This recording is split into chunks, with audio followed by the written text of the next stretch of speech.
Good evening, everybody. Tonight we are going to be quizzing these authors about their books, about their writing. So we have Martin Venning, we have Anne Wedgwood. Anne Wedgwood. Sorry, I was waiting for him to wave. That's right. Anne Wedgwood, Stephanie Rogers and Angela Wren. All authors with their books here today for you to have a look at. Tonight, this is just a minute, because it's not always easy to have a panel of people talking without running on. One person gets to say more than another. So I'm going to keep them very strictly to 1 minute with my assistant, Jed, who is timing them and ringing the bell or blowing the whistle. So they have just 1 minute to answer each question that I ask them. And I hope you'll find it entertaining.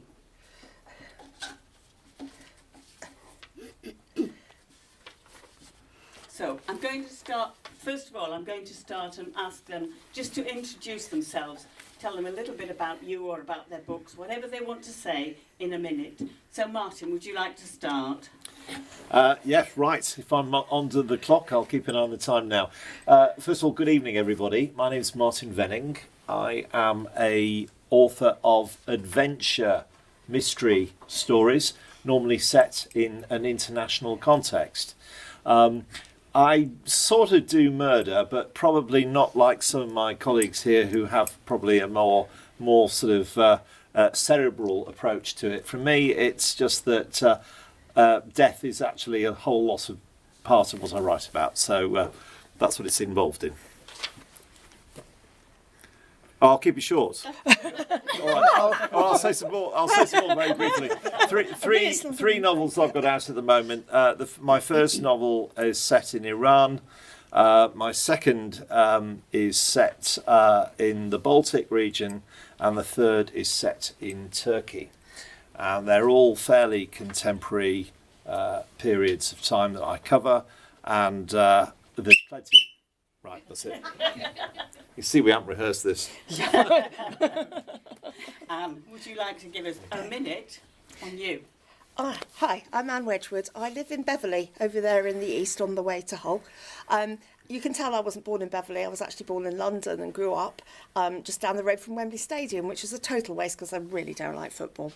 I call my novels not so cosy crime because they sort of look cosy, like Agatha Christie, that kind of thing, but there's always a little twist in the end. They're actually called the twist in the tail novels because of that, and also because my detective is D.I. Ronnie, short for Sharon, Twist. So that's a sort of double meaning.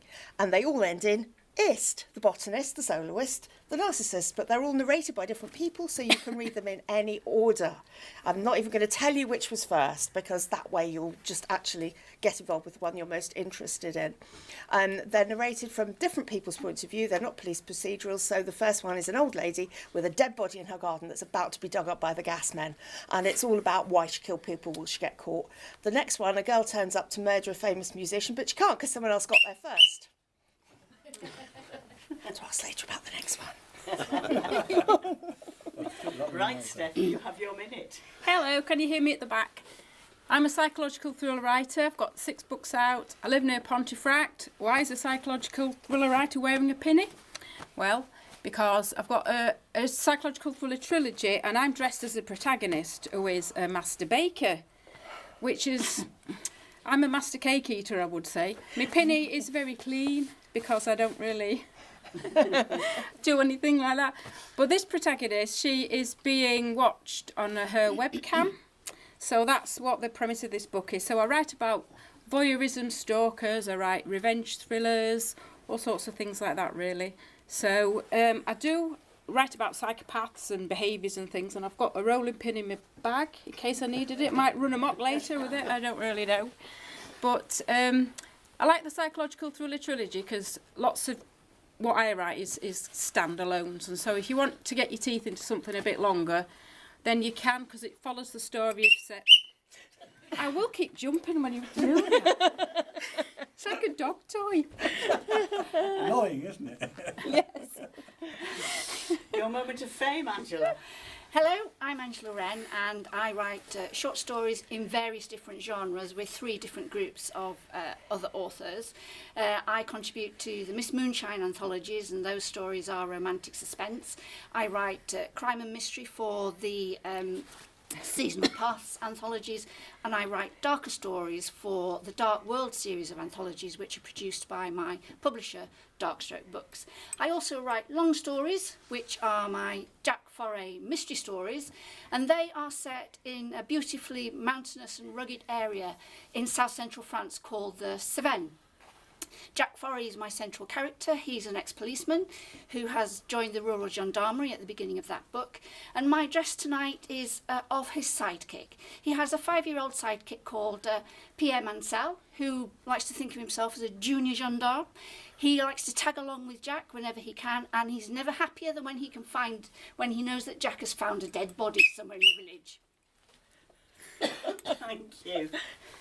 Yes, I was going to say that we all look as if we are dressed slightly oddly, and I was going to say, but Angela's done very well to tell us who she is, and Anne's dress is definitely floral, to do with botany. Yeah.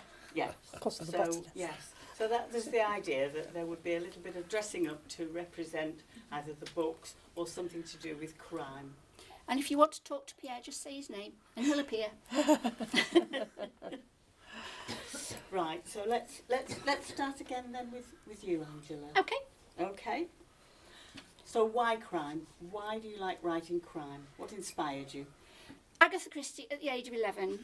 My mother took me down to the library to get some new books and she left me in the children's section. But she was so busy talking to the librarian that she didn't notice that I'd snuck across to the adult section and started gazing amongst the shelves.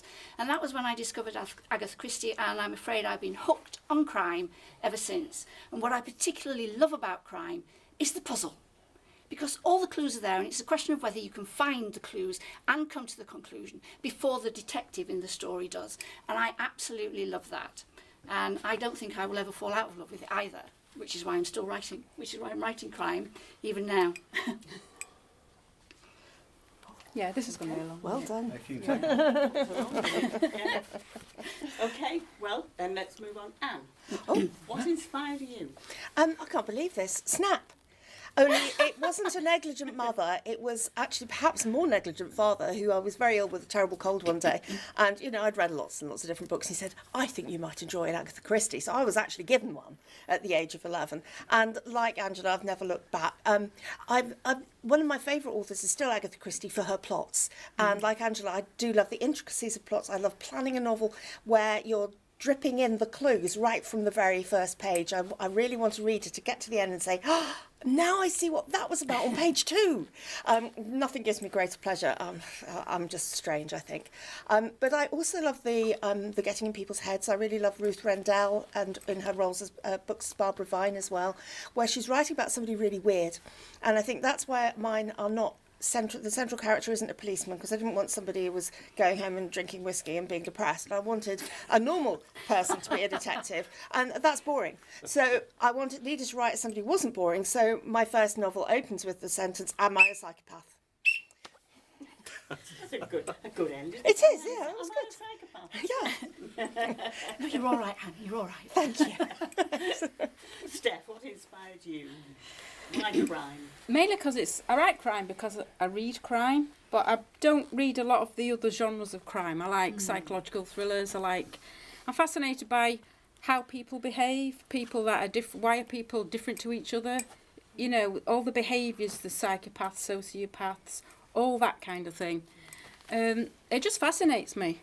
So that's why I write it, really. I like listening to a lot of crime podcasts, watching true crime. I like to put ordinary people in extraordinary situations. So I like things where the underdog wins.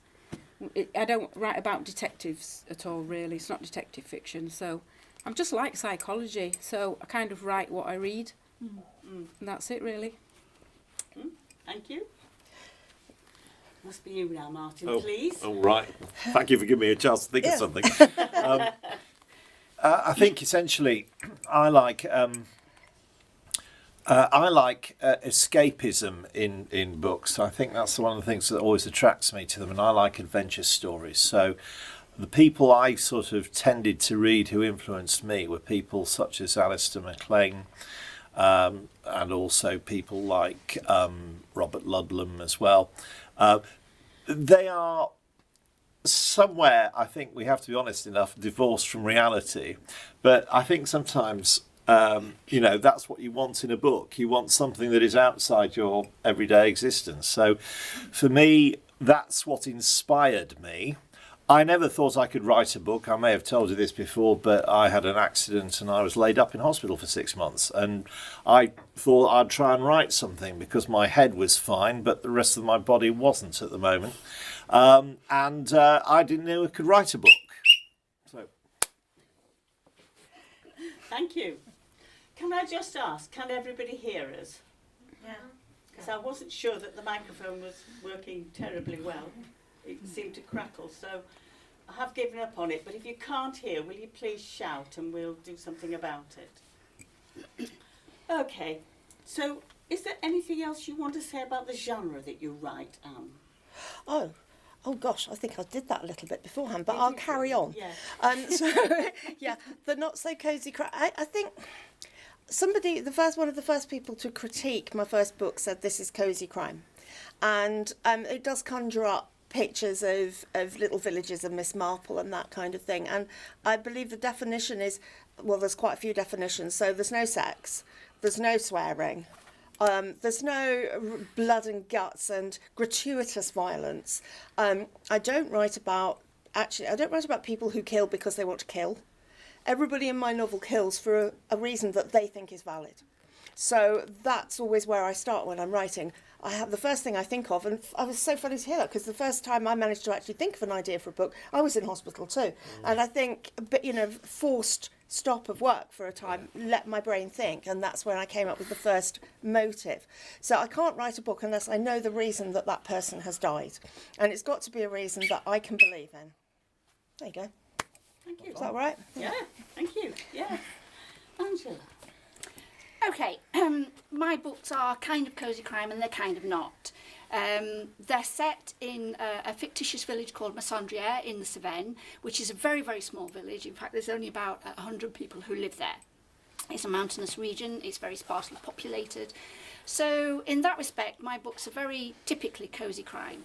However, some of the issues that I raise as the major crime within each book are not quite so cosy. For instance, I've got child exploitation and child drug running in one of the books.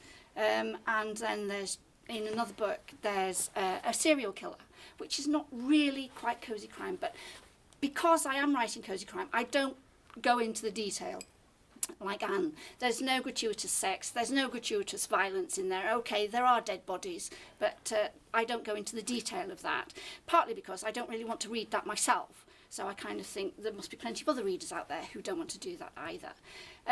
My plots are very complex and... Steph, was there something you wanted to add about psychological thrillers? About psychological thrillers, Yeah, yes. I like them because we kind of skulk around the dark edges of the psyche, and that's what scares me, being watched or stalked and that kind of thing.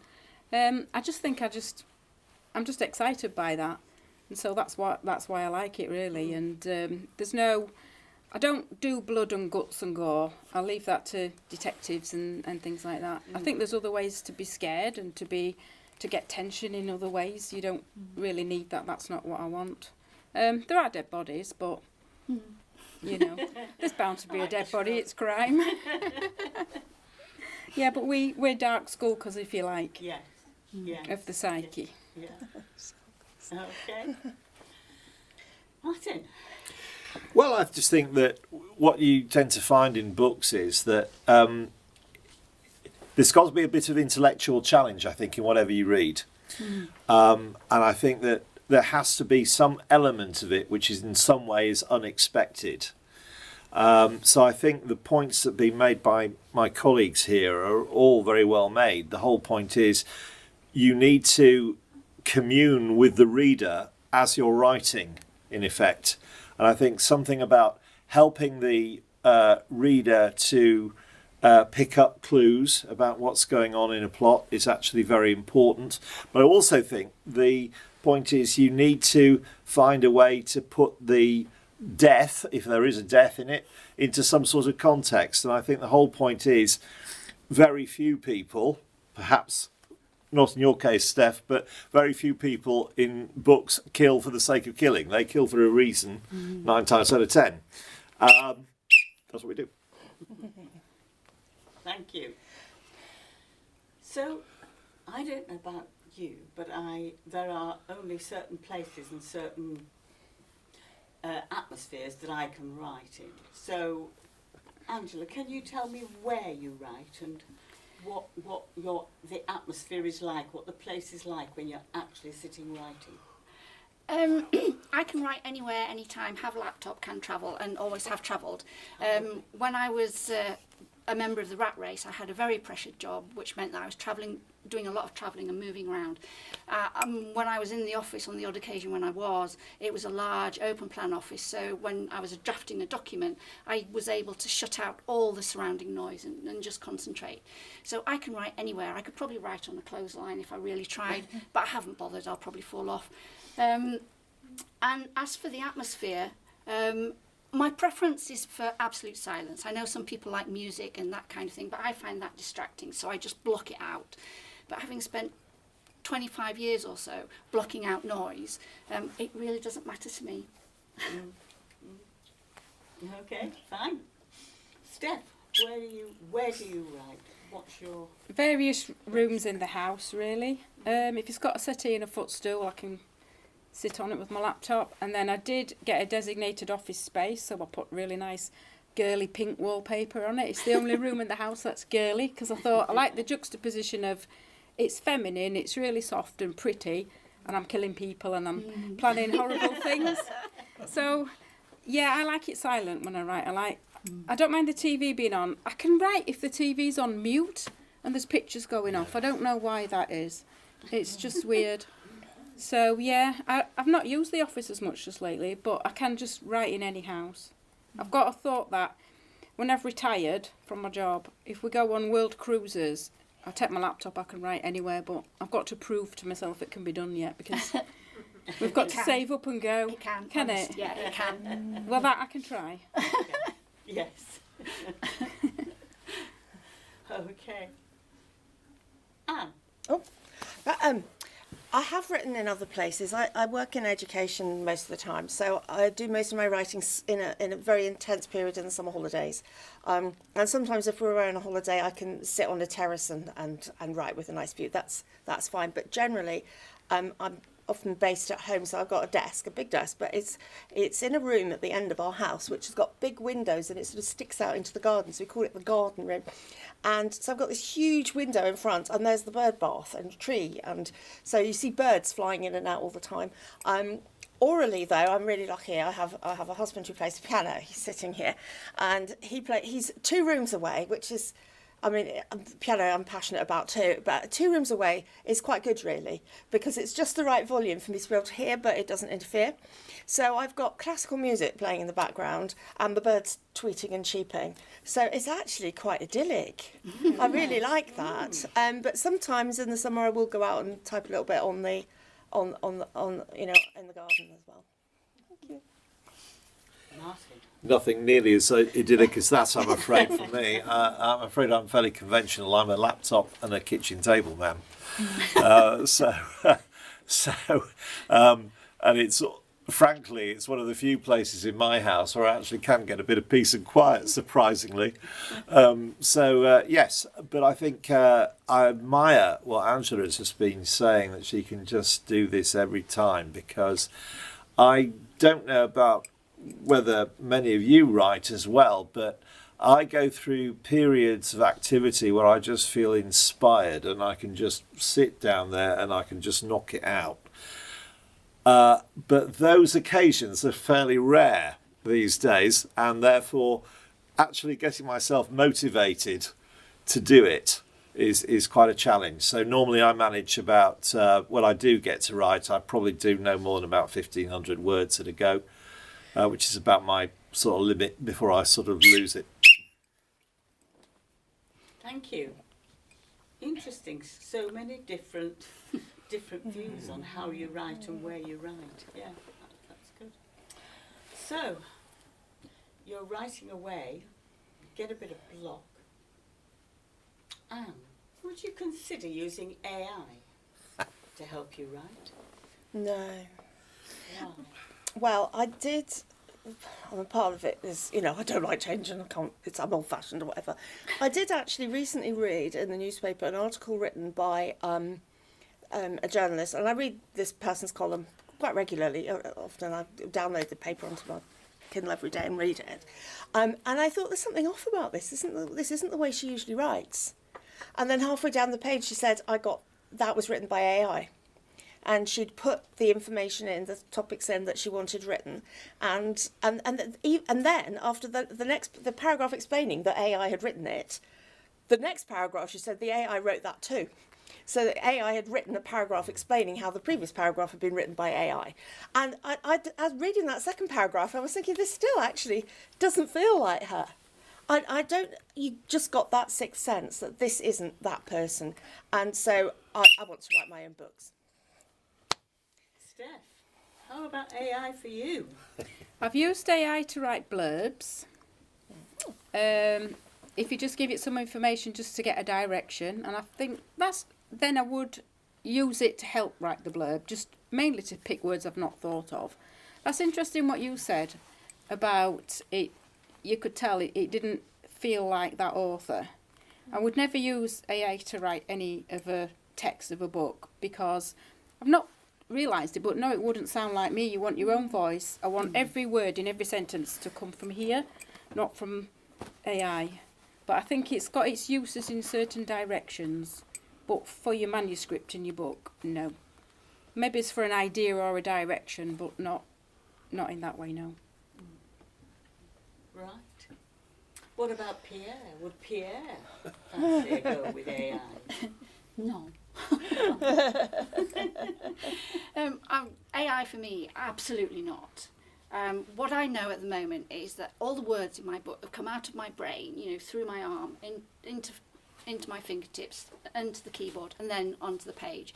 And okay, through the self-editing process, they might get rearranged, they might get changed or replaced or whatever, but they're still my words. And when I get to the point where I submit and my editor has a look at it, my editor makes suggestions. So it's for me to make a choice about whether I accept that suggestion or not. Mm. And usually she's really good, so usually her suggestions are really good, so I usually accept them. But it's still my choice. And for me, if I can't say 100% that all of the words in my books are mine, there's a dishonesty about that. And I think that if I use AI for any part of my texts, and then try and claim that all the words are mine, that's just not right. Martin? I think that the whole AI world is still evolving, and there's a lot about AI that we think we know, which we probably don't. Is AI good and relevant? I think it probably is, in as far as you are producing a technical document of some description. We are here tonight to discuss essentially a creative process that we all go into in our different ways. And I tend to think that people buy a creative product. That's what we're here. In the same way that you'll buy a ticket to go to the theatre or something like that. You're making an investment in something that is human and real and has plenty of imperfections in it, but that's what makes it what it is. So as far as I'm concerned, I think AI, as far as creative novel writing is concerned, is just not a goer as an idea. Obviously all the different aspects of crime that you write must need some research to ensure that it feels valid and credible to your audience. So, Steph, how do you research? What sort of research do you do, and how do you do it? I've been collecting people for quite a while. I like to collect experts that you can call upon. So I asked a friend of mine who was a superintendent in the police, you don't happen to know anybody who works in the prison service, dear? Then he went, yep, my mate. So he put me on to somebody who lives in Australia now.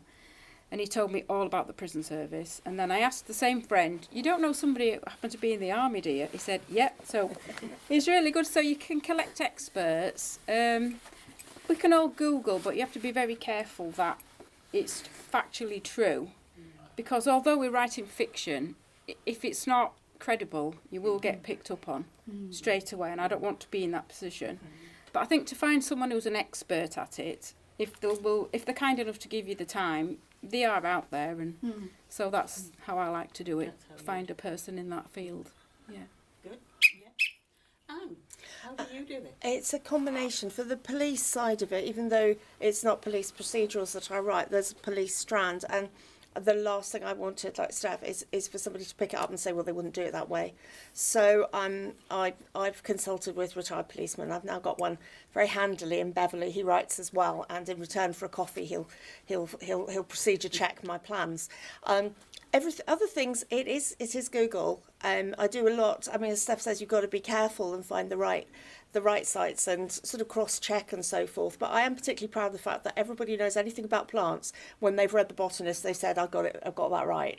I'm not giving away anything. It's called The Botanist. There's got to be plants involved. So I was proud of that bit. And some things I don't write in the past, but I often have to reference past events. So I like to check, what's happening in Beverley 30 years ago, if that's relevant, or if I'm writing about, I wrote about a made-up youth theatre, and I made sure I got that right.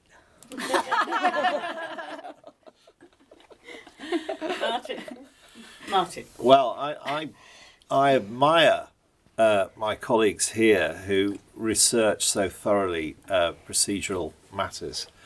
I don't, largely because I deal with criminals of various descriptions who have an idea that they're going to do whatever they want to do unless somebody stops them. So I'm reverse engineering compliance, I suppose, in the way that I do it. And I think that one of the things that does appear in a lot of my books is the fact that, the law says that you will do something, but most of the people I deal with operate outside legal constraints anyway, and they apply their own morals to their own situations, for right or for wrong. So it makes it quite an interesting read, even if you don't necessarily agree with it. Thank you. Angela. Well, one of the great things about writing books that are set in France means that I can do my research in France. And having just come back from 6 and a bit weeks in France doing research, what more could you want for? In my first book, Jack Foray, as my central character, is actually part of the rural gendarmerie because of where the books are set, which are in the Département of Lozère. And the village where he lives, Messandrières, is about 30 kilometres north of the principal city of that department, which is Mende. I had to do a fair amount of research to get the bits and pieces of procedure, what little bits of procedure were in that story, right. But towards the end of the story, Jack, he's reached a crossroads. He started his police career in Paris. He was an inspector in Paris because of an accident. During work time, he did. Yeah, he did. He did. I asked everybody. Yeah. Yeah, okay. Steph, why do you think crime fiction is so popular? I don't know. It's the short answer. It is, yeah. I honestly don't know. It just appeals to people for some way. Maybe it brings out our bad sides, or are we living our worst life through other characters? I don't know. It's a difficult one to answer, really. I think we're fascinated by people who do bad things. you know, in real life, all the horror stories you get, we don't seem to be put off by all the stuff on the news. We go and get entertained by it as well. Maybe people are just sick, I don't know. They just are. But the short answer is, I don't know, I'm sorry. No, that's all right. We're all sick. And do you want to add anything? Yeah, to I that? do actually. Yeah. I think there's a couple of things there. I think one is that sort of vicarious living through other characters and sort of learning what it's like to be somebody else and get inside somebody else's heads. That's why I like the books I was talking about before, the Ruth Rendell's, where she's getting inside somebody weird's head, just to sort of inhabit a different character and find out what it's like to be a really different person from yourself. I think is really interesting. I think the other thing though is we all love a solution. And at the end of a crime novel, you've got a solution. It's an answer. It's perfect. It's resolved. And I think we just find that. I'm sure I read that somewhere because someone was talking about crime on telly and why it's so popular. You know, fictional crime on telly, and it's because it's always resolved.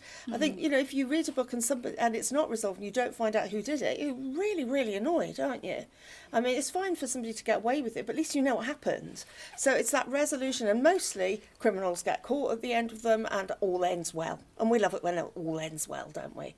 So that's my little theory, anyway. Martin, have you got anything to add to that? I think that's a very good answer, actually, because I think one of the things that attracts us all to reading novels is the fact that we look to immerse ourselves in a situation which is probably very different from our normal day-to-day life. And that's both a good thing and a bad thing, I suppose. The good thing about it is that sometimes being able to think about how one of your characters, for example, might deal with a particular situation is stimulating, isn't it? And I think for so many of us who have sort of fairly ordinary sort of lives, a chance to get into a book and take yourself to some place which is outside your normal experience is fantastic, isn't it? Anything to add, Angela? I agree with Anne, and I also think that the great thing about crime novels and what makes people read them is the puzzle that's in there and trying to get to the end and the resolution before the detective does, or at least at more or less the same time as the detective. The other thing that I think is a great draw for crime fiction is that we all like to have somebody that we love to hate, don't we? And often the really bad characters in novels, especially, you know, psychological thrillers and so on, are somebody that we love to hate. And that drives you on. It makes you turn the pages, and it keeps you interested in that character because it's somebody that is so far removed from you personally. And I think that is another reason why crime sells and sells so well. And I love it too.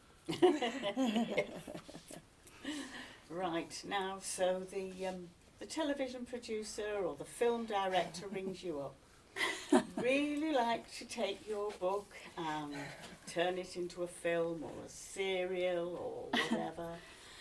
The main character in your story, who do you want them to be played by, Martin?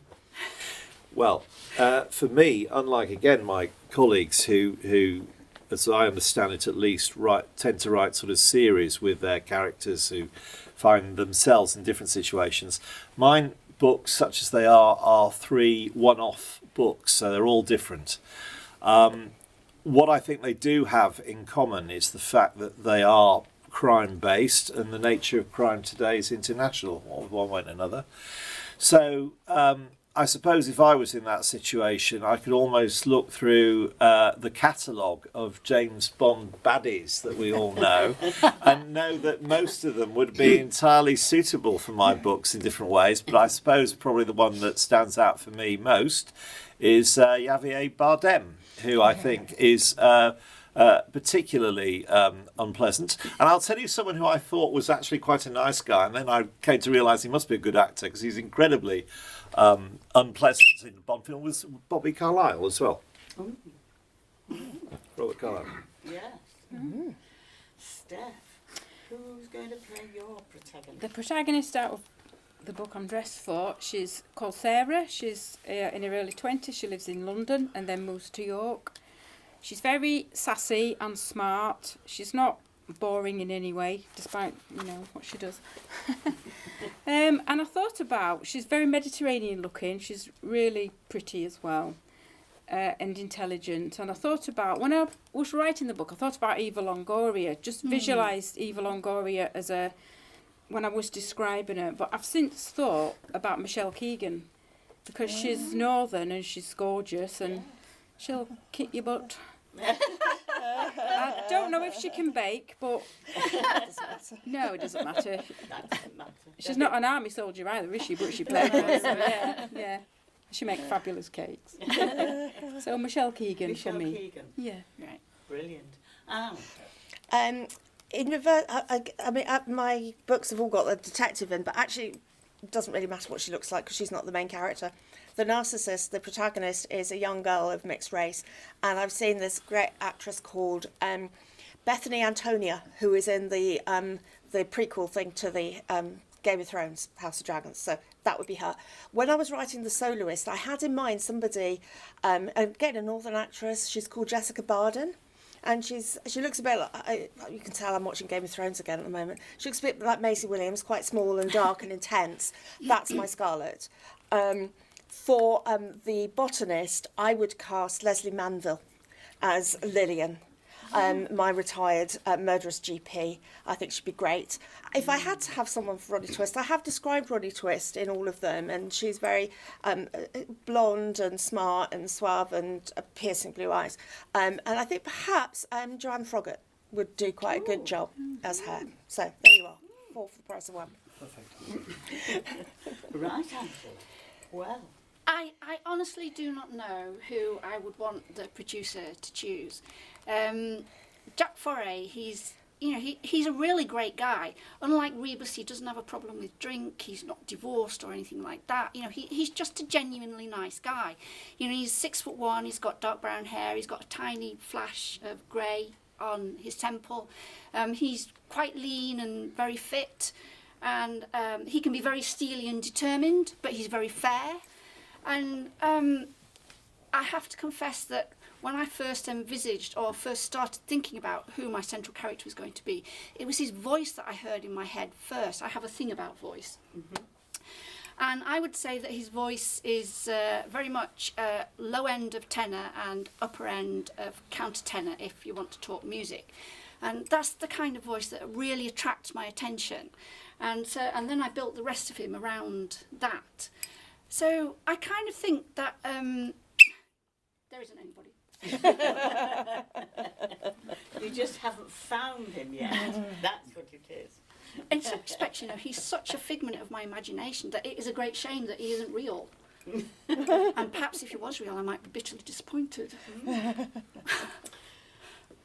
So we're coming towards the end of the questions, and so my final question to you is going to be, are your crimes always satisfactorily resolved at the end of your books, Martin?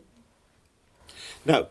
I think it's fair to say that, like probably a lot of authors, I like to try and finish them on an optimistic note in some way.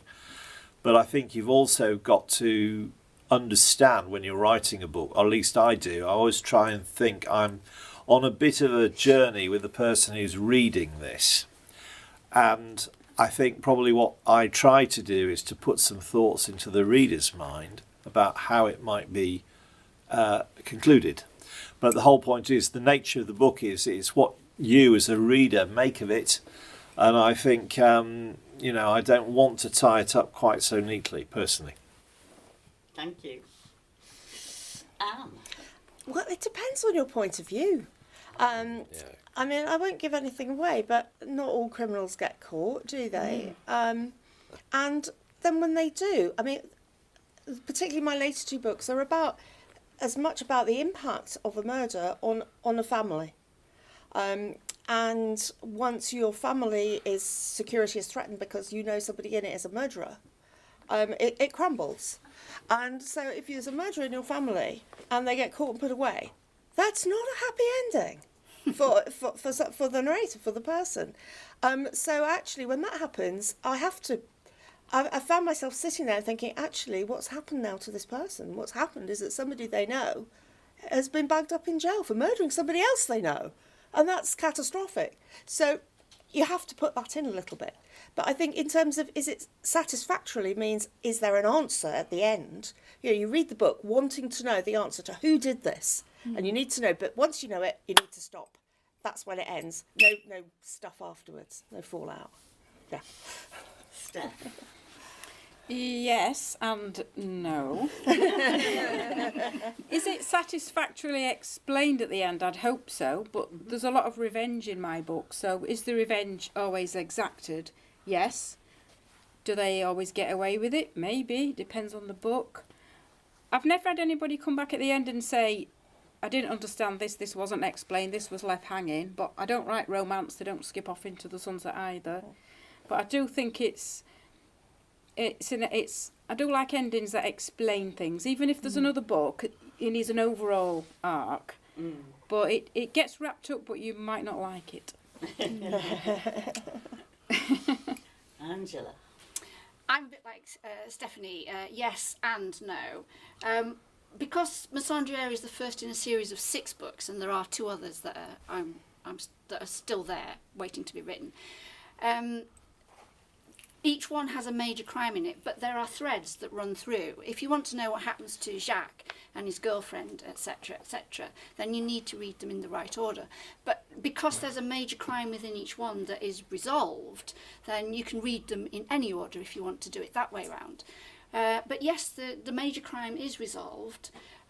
Some of the other little things that go on in the village are left hanging, and at the end of one of the books, at the end of Marseille, there was an enormous cliffhanger. I won't tell you what it is, but it had to be there because the next book didn't start until 4 years later. So there are times when you need to finish everything, there are times when you need to leave 1 or 2 little bits open, and there are times when you need to do things very differently. So I think the story dictates that. Thank you.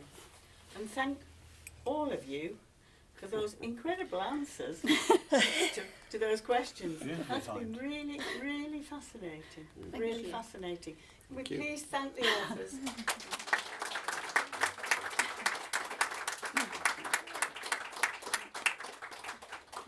And there is a table with their books over there near the refreshments, and there's cups of tea available for you. And if they didn't fully answer some of those questions for you, tackle them again. Ask them to just fill it out for you. But thank you very much for coming.